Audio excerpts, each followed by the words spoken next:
南京小吃千万，谁是你的 No.1？ 南京最接地气的小吃，今儿咱们就来尝尝看。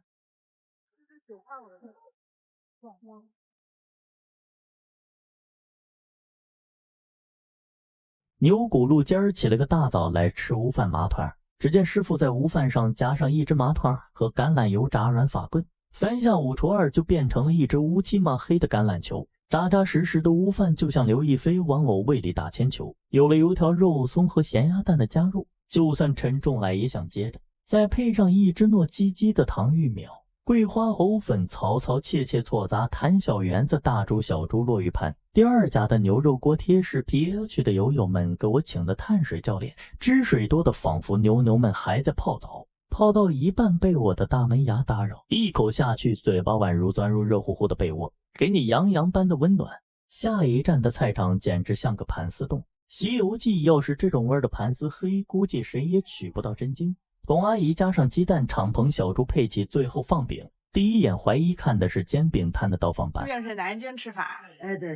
哦，这个可好啊，这个可好呢。好神奇啊！加了肉末和海带，大饼卷凉拌菜就像刚完婚的天蓬元帅和美人鱼在我舌尖儿提下到此一游，猪的落地感和海带的清爽感一起进嘴，有一种地下和地底下的美。味道还挺猎奇的，但是阿姨人特别好，我觉得中。吃完来隔壁的安家汤圆儿，举头乌拉拉，低头拉呜呜，舌尖儿和醪糟碰一下就拖出了浓的桂花糖水，配上桂花甜汤，主打的就是一个胰岛素的美。南京的小吃实在太多，是时候搬出 256G 的味，来和洗脸盆一样大的6鲜皮肚面约会。洗脸一语双关，还指的物理意义上的洗脸。我就像一颗哑巴一样，想到隔壁的狗狗都来看我洗脸。6鲜皮肚带香肠，好吃顶呱呱。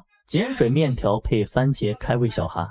皮肚面师傅要是再努力一下，感觉我一家老小都能搬新家。就是晶莹剔透的美妆蛋，只糊儿童相见不相识。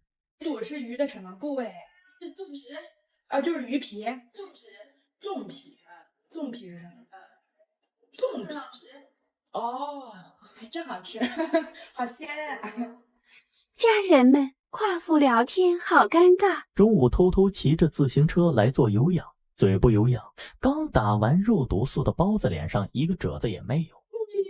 虽然鸡鸣汤包不会打鸣，但可以和我姐姐一样会打人。再配上一碗地道的鸭血粉丝汤，吃的比我支付宝都干净。